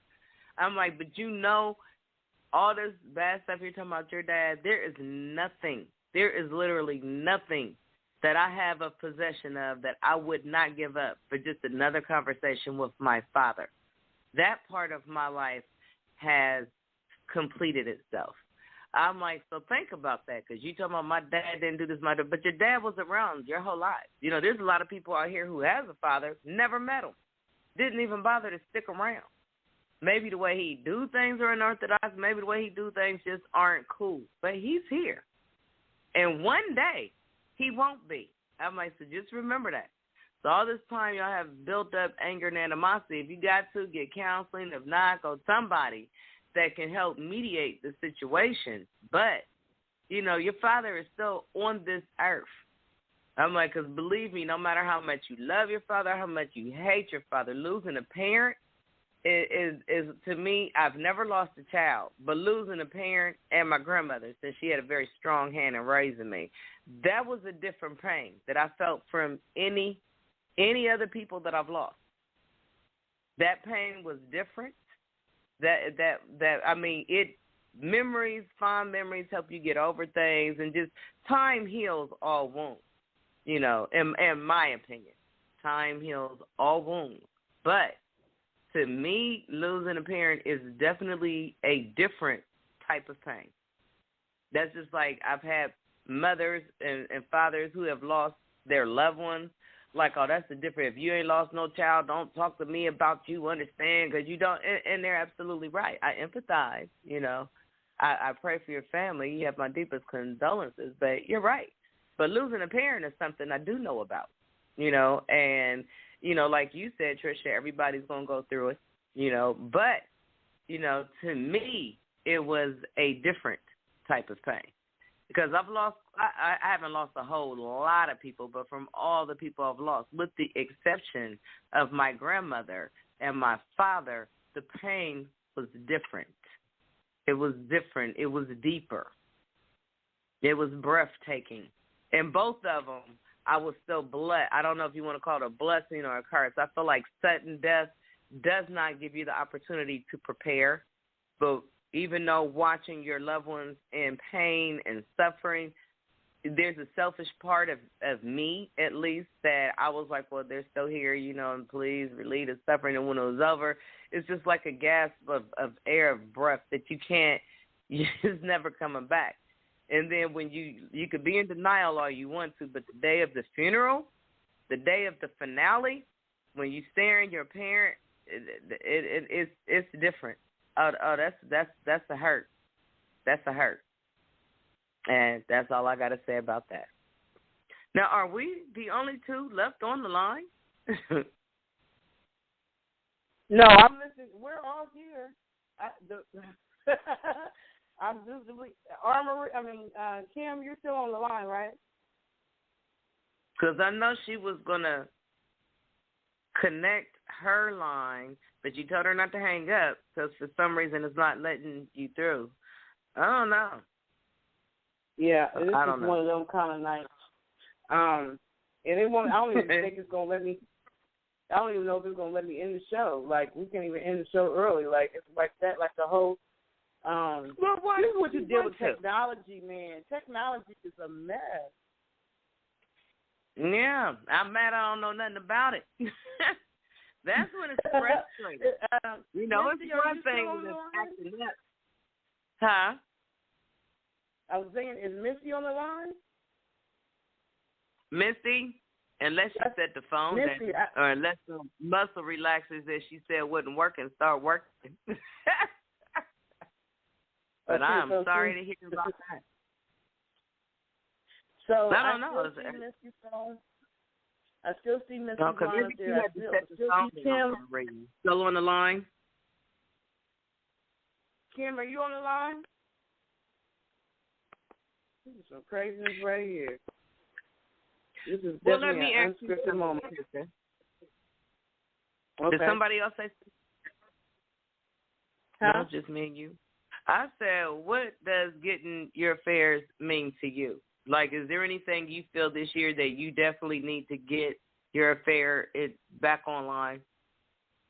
I need to get, yes. So I know for me, I need to get my DD-214, you know. I need to get my DD-214. That's definitely something that, because when you're in the military, if you've ever been in the military before, and you do pass away, the military is going to bury you. And so I have my DD-214, and I don't know, throughout all my moving from here to there to here, I don't know what's up. So I need to get that again. So, yeah, there are some things that I need to do for myself, you know, because tomorrow's not guaranteed. That's the bottom line. And yeah, so there are some things. Yeah, definitely. What about you? I'm on the right path, you know, because I did talk to the lady at the funeral place. I'm like, so what happens if your company goes under? She said, unfortunately, our business is booming. You know, I'm like, well, yeah, but like, what my whole thing is, say I outlived the owner of the company and they want to sell the company. I've already paid off my burial expenses to them. See, that's a worry. And I think that's another reason why black people don't really want to talk about death. One, because they don't want to talk about it until they feel like they're going to speak it up and die, you know, because I've heard that. I don't know why it's always been hush-hush. Did they talk about policies, and did they talk about the way they want things arranged for the time of their demise while you were growing up? Was it just something adults talked about, or you never really heard it? I never heard it. Never heard it. As far as like, you mean as far as like health insurance or life insurance or wills? You talking about that kind of stuff? Yes. No, growing up I didn't. I was an adult before I heard. My family never talked about it like that. Not that I remember. But then if they were talking about it at a young age, I wasn't paying attention. You know. Okay. It's not like they had to sit down and was like, okay, this is what needs to be done. Like, I was very independent. Nobody really sat down and was like, okay. My aunt did tell me, like, don't mess up your credit. She didn't go into detail about what exactly that meant. So, but as far as, like, somebody helping me open a bank account, like, even with college, I didn't ask my brother for any help in that area. I went down, found a college I wanted to go to, set out my own financial aid. You know, I just did all that myself. My first job, nobody took me to a job to applications. Now, I did that stuff myself. That's why sometimes I don't understand these kids now when they want everybody to do stuff for them. Like I don't understand that. You know, and that's true. I don't understand. Because you know everything is so given. I'm like, man, y'all really don't literally have to work really hard for anything. They really don't. Now, some of the school technology has changed. That was challenging once COVID hit and everybody went into remote learning. Because there may be a lot of parents that may have quit school or anything. You know, they don't know that. But I have a granddaughter in 4th grade. You know, her math. Came back up. It just came Everybody back up. came back up? I'm sorry. So there's somebody here whose number has Dr. 394. That's me. That's Kim. Okay, so I got y'all on both lines. Can you hear me clearly? Yes, I can hear you clearly now. You popped on. You just popped on. Okay. And everything so it had gone out and it came back. Okay, well, so do I need to disconnect the other line or am I okay? Let me disconnect that one. I'll put that one on pause. Oh no, shit, that was hanging up. I think that was. Oh snap! Wait a minute. Let me put that's wrong. That's okay. That's okay because if people want to call in and they can't call the radio, they can call that line. So that's okay. Well, the thing is, it's going to echo because it's all in your same area. It's not going to echo on two different phones. They'll call my phone. Okay. If you want to try it. All right. So it's. Huh? If you want to try it, they'll just call my other line. Because it's going to echo. You're too close. Both phones are too close together. It's going to echo. Okay. Yeah. Now, unless you work on the line. No, she got. Unless I what now? Unless you were to put like, because you're calling in with one phone, the other because you have to answer the other phone. You got to be in the same room to answer it. No, it's going to echo. You're not going to be able to do it like that. Okay. I mean, you could try it, and if it does, you just hang up. Ain't nothing hard to try. That's up to you. Or just try giving the radio number again and see if they can call in to the radio directly. Just see if it works. All right. So it seems like it's working right now, y'all. So 516-387-1247 because that person that Kim said the Holy Spirit told her that was going to call in, you still there. I don't know who you are, but you're still there. 516-387-1247. There's something that somebody needs to hear or to talk about. I don't know. Because, I don't know. So 516-7-1247. Do not be afraid to call in and say whatever is on your heart to say, or ask, or even if you just want to talk. There might be somebody out there right now that you just need. You need to talk to some ladies. You need a round table to just talk about whatever's on your heart. Maybe it's not having your affairs in order that you want to talk about. Maybe it's something else that you need to talk about. There's somebody who needs to be calling in here about something because it's on Kim. It came on your spirit, and as soon as it came on your spirit, then the phone system start acting up. You know what I'm saying? Mm-hmm. And so that was nothing but a distraction or something to keep you from, or keep that person from doing it or acting on what they heard. So, but God is amazing, and we back online, and so you there still. 516-387-1247. I just feel it. I don't know, but going once, going twice, going for at least the next 20 minutes or so, or on Kim's page. Because we know, Kim, you're doing it live, aren't you, Boo? Yes. Yes. So I was just telling her, me and Marie was just saying, when we were younger, I don't know about her. I remember what she said, but I know for me, I don't remember our family really talking about, wills and insurance policies and all that kind of stuff. I just don't really remember that. What about you when you were growing up? Yeah, we didn't really have those conversations either. We didn't talk about wills. We talk about won'ts, and can'ts and don'ts. But it wasn't ever conversations about what was going to be, how things were going to be handled in the event of someone passing. That was never, ever, ever a conversation. Never. In any generation that I can recall. And that's a problem. Mm-hmm. Like I said, we're taught to avoid having the conversation, but we're also tricked into believing that we shouldn't have the conversation because that is a business decision that is actually a stream of sorry about that, come to the dog. That's a stream of income and wealth that we could be building off of in our families, but we don't have the conversation. We don't learn how to do it. We make it about our feelings, so we don't talk about the information.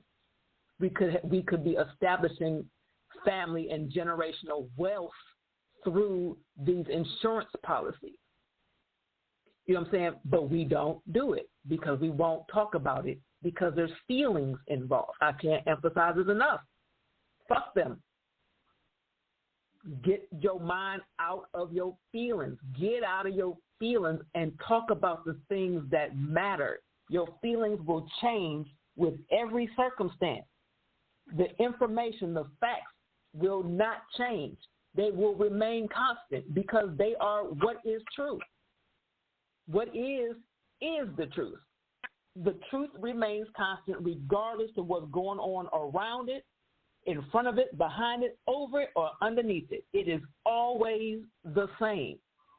Your feelings cannot block the information. We must plan ahead. Deal with it like it's a business. If you looking, like right now, people are trying to get these loans and carrying on. Well, they're asking for certain business information you have to have. Look at it the same way. You have to have certain things lined up in the business of life. The business of death is business. Take care of your business. Handle it. Make sure your part of the corporation gets handed down to who you want to hand it down to so it can continue. That legacy continues that way. We so worried about passing down stuff or who going to get my stuff. You know what I'm saying? I don't want so-and-so to have this dress that I like that mommy had. Who give a shit? Sell it and put it into put it into an insurance policy. Our priorities are messed up. How we understand things is messed up. Our conversation is messed up, or lack thereof is messed up. And we will stay in the financial situations that we're in because we're afraid to talk about it. Time to get over that. Get over it. Get your stuff in order. Take care of your shit. If you love your folks, then you make sure they don't have to worry about stuff. Right. That's it. That's it. And like I said, I didn't have that thought. We didn't have these conversations.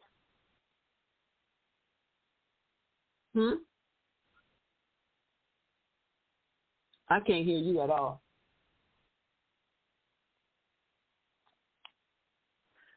So Patricia. I'm sorry to cut in, but my niece, it's her birthday today. Say happy birthday. Just say it. Happy Earth Day. They can only hear you now. Thank you. Happy birthday. She was one of the people that came to the event on Sunday, rocking with us and stuff. Yeah. So she here is her. How old are you turning? 29. You're 29. I still remember when her mama brought her home from the hospital. Okay. First so you know what you should ask for? Y'all be safe out there. No drinking and driving. Who's the designated driver?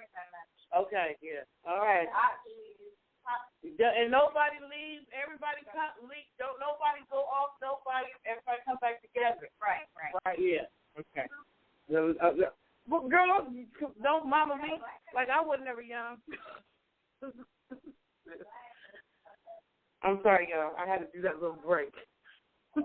You good. That's what we ought to start. That's what we should start giving our loved ones on their Earth days. Insurance policies. How about that? You know what? Right.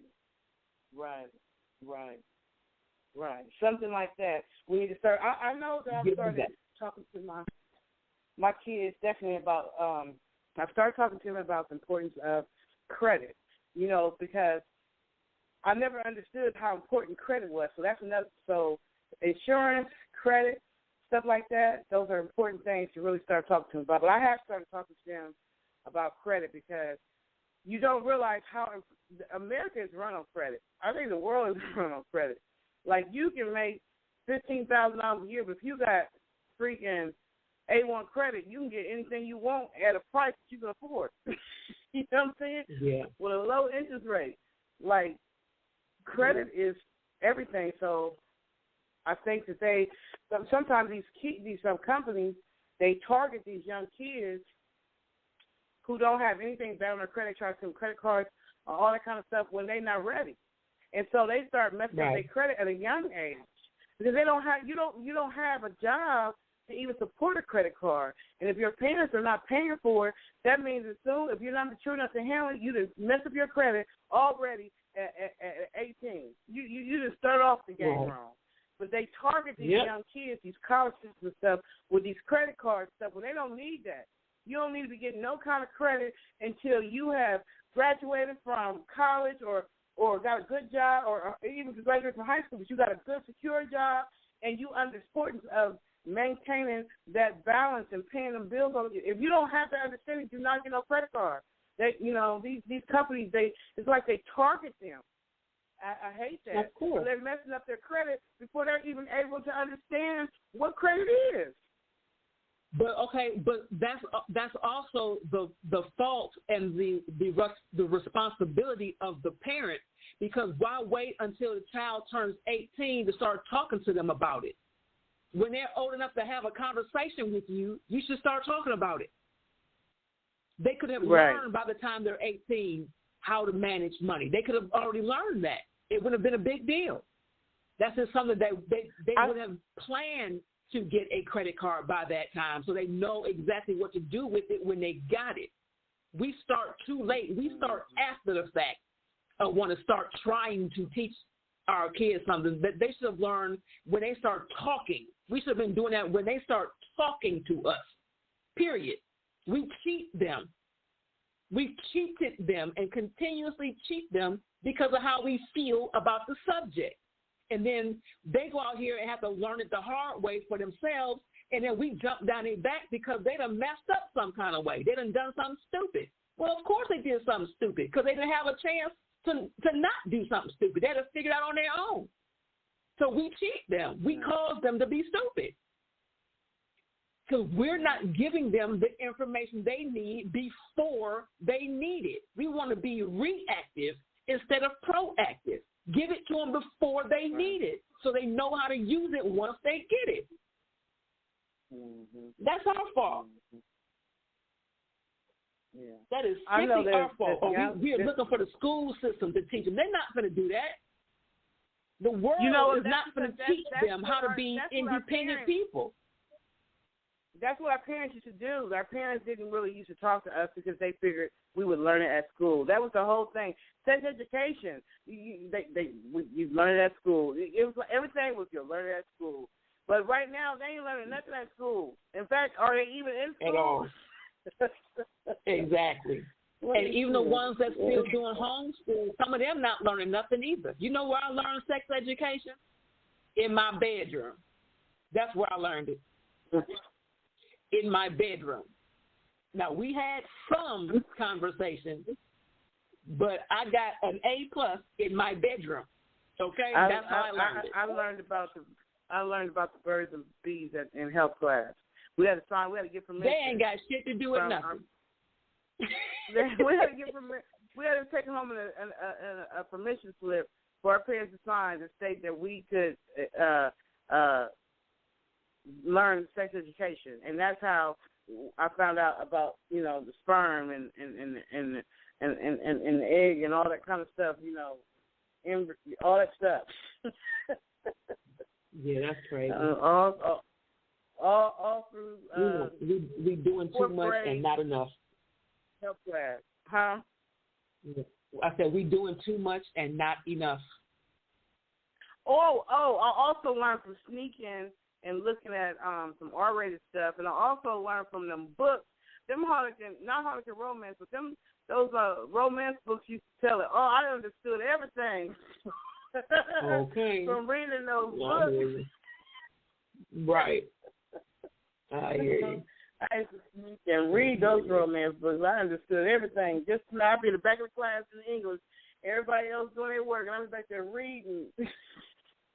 Okay. Yeah. So I guess I wasn't learning the right way. Right. Yeah. We just got to do better. We got to do better. So once again, for anyone who may have missed the first part of our show, we're definitely doing a fundraiser to assist with burying Kimberly McCann's father, who passed away yesterday and who did not have a policy.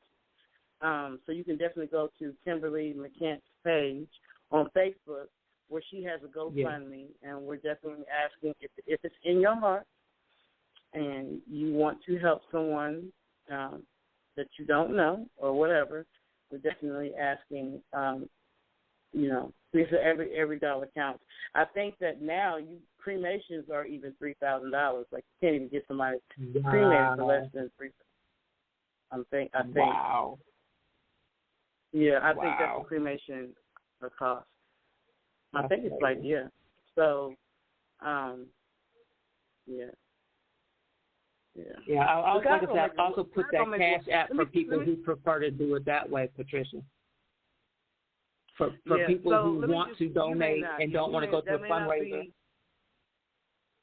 Yeah. But let me just say this to you, Kim. God is going to provide. So the one thing that, because me and my sister have been going through this prayer thing in the morning, and one of the things that has come out of that is don't worry. So I want to pass that on to you from what we learned in our prayer life, that God knows your needs before you even know that you need it. And when you ask Him for what you need, that's ask you shall receive, seek you shall find, knocking the door will be open. If God provides for the birds and the birds, He's going to give you what you need. So take your mind off of the situation, put it back in God's hand, focus on what you know your Father can do, and just wait for Him to do it and praise Him in the process. Because He's going to do it. Your Father will be buried. Mark my word on that. Mark my word. Oh, no doubt. You've already asked God. He going to do it. And you may be surprised by the way that He does it or who He sends it through. It may come from people you know, or it may come from people that listen to the broadcast. It might not. It might come from somewhere else, but it's coming. Absolutely. And you know what, Patricia? I have already been expecting a surprise. I'm expecting a miracle. I've been expecting it. Like before today, before yesterday, I've been expecting it. I've been talking about it for months, as a matter of fact. I've been getting prepared for something major. I didn't know what it was, when it was, how it was, or who it was, but something major was going to happen for me. I'm already expecting it. So, and y'all know I don't worry about nothing anyway. I might be concerned for a moment, but I don't worry about nothing. That's an energy. I don't do that. But that's why people think I'm nonchalant and don't care.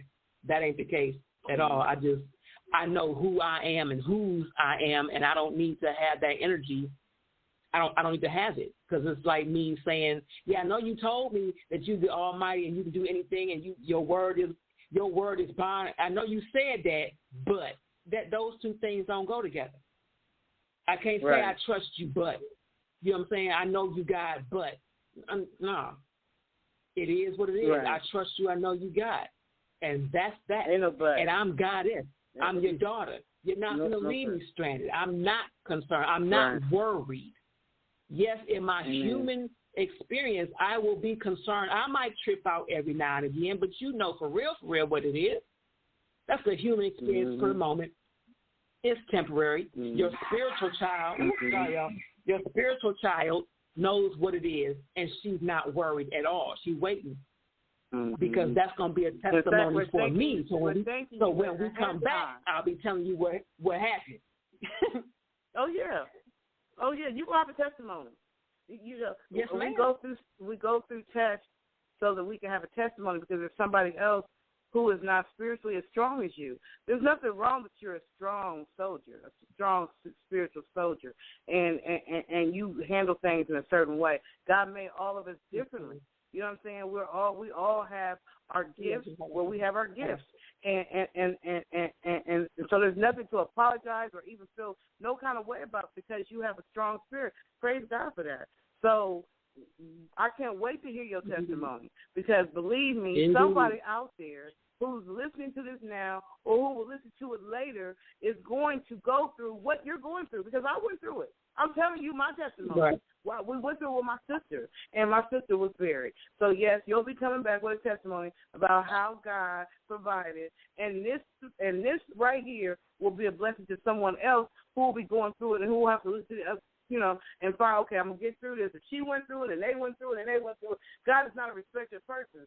So what he do for you, what he do for me, what he do for Art Marie, what he do for anybody, any one of his children, he will do for all his children, So, yeah, I can't wait to hear the testimony.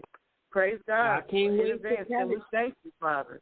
We appreciate. In fact, I just feel like at this point, I just want to say, I want to just put out there and say, I thank you, God, for blessing us with this podcast and being able to speak, how we feel or what we're going through, and related to other people in the world, being able to release our energy of love, our energy of healing. And even though we have times of frustration, we're able to talk about that through the roundtable discussion. So I thank God for this mode of communication that we have, you know what I'm saying, and how it has grown and how people have grown with us. Like, I thank God for that. It's only him that connected us together, and it's only him that makes it possible. In the middle of a pandemic, we were still speaking to the world. We were still coming together, and when we were angry, when we were upset, when we were sad, when we were happy, when we were glad, we were all one. So I thank God for that, for everyone that he has chosen, not only to be on the podcast with me, but all the listeners who come back and listen, and it's growing by the week. More and more people are coming back to listen to our shows and our old shows and all that kind of stuff. So, yeah, God uses that. So, yeah, you will have a testimony. That's how God works. You ain't going to never ask God for anything and he not going to come through. He going to always come through. He may not come through in the way you think. He might not come through at the exact time you think. And it might not come through the person you thought it was coming through, but it's coming. Put your bottom dollar on that. Facts. Already. Yes, ma'am. Put your $5 on that.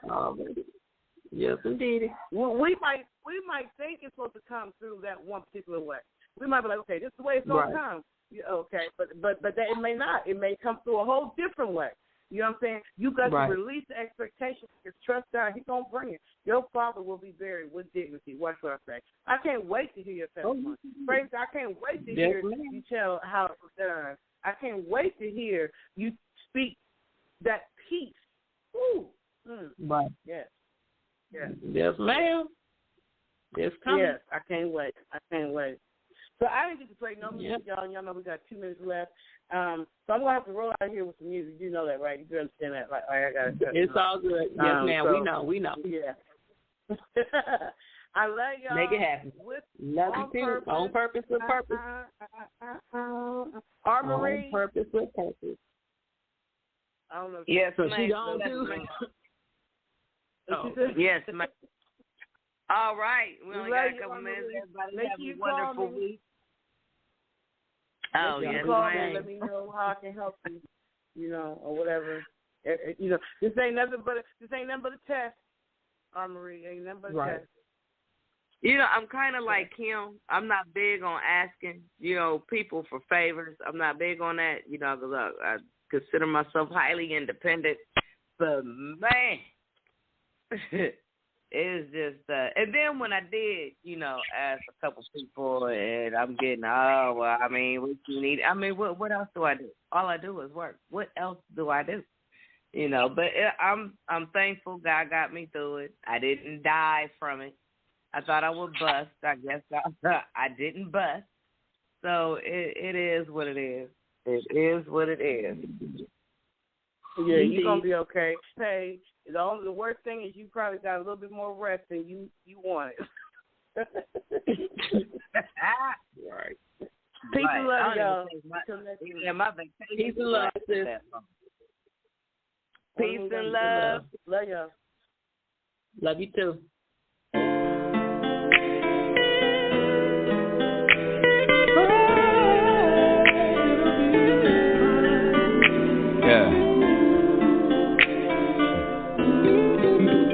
Talk to him. Be like, love. Wake up in the AM every day. Every morning, new life, hit a different way. Spend a decade traveling the wrong way. Wide open on the highway, let the song play. Mind open, minds on the Lord, where the yours stay. I just pray about it, he gon' work it out, blind faith. High stakes, lost his talent at a high rate. Frustrated, mad at the mirror till I'm irate. Turned it all over to him, caught a clean slate. Separated from the world like a clean break. Word written on my heart, that's a keepsake. They been cut off from the body, trying to keep face. Up against the odds, beat them like a weak case. Bags on my back, sin stuffed in the suitcase. Red race on running, I be on something, half pace running. He don't want it, these are all or nothing. See the storm coming, finger leaning on the panic button. Setting covenant with the Lord, made a sacred promise. That's assurance that he gotta keep. Told me if I feed the sheep and follow him, to live or die be all on him. So I follow him, chin on my chest like I'm playing the violin. I'm just praying he let me in. Never said he judged me by the color of my skin. That's the sin of man, blotting out your origin, Lord. All I do is think about you. I can't get you off of my mind. I hear what they say about you. But you be keeping me on my grind. You be coming through on your time. It's because of you that I shine. This word will keep you way down, but you be on your way now. In a minute it'll be fine. Okay. In a minute it'll be fine. Okay. In a minute it'll be fine. Okay. That ain't what I say, that's what the Lord say.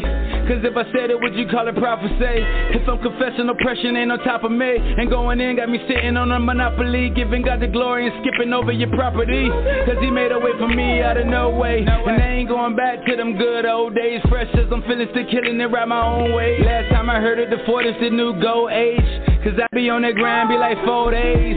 How I see it, I sleep with my soul raised. I ain't gotta go down in glory to keep my pole raised. Flag on the play, that's some Christian-like conduct. They missing his attention, so it's on us. Can he get your attention? No, it's on lust. Trust no man no further than I can throw him. Departing for never knowing him. My parts to carry on, but I've been toting this baggage like a tour bus. And all I need is one touch, more you and less of me. Playing for your heart like a symphony, but at your feet is where I plead to be. Open up my eyes when I couldn't see. Blew the breath of life when I couldn't breathe. Promise me you'll never leave, Lord.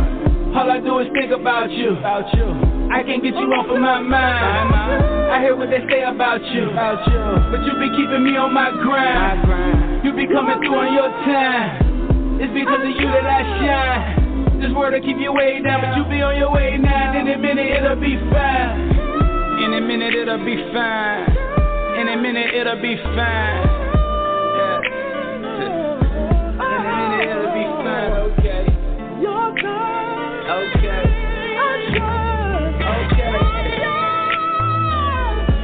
In a minute it'll be fine.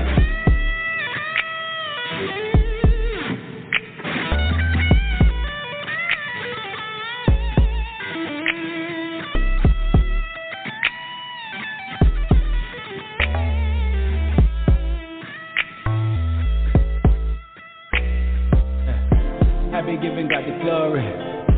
Happy giving God the glory. Happy giving God the glory.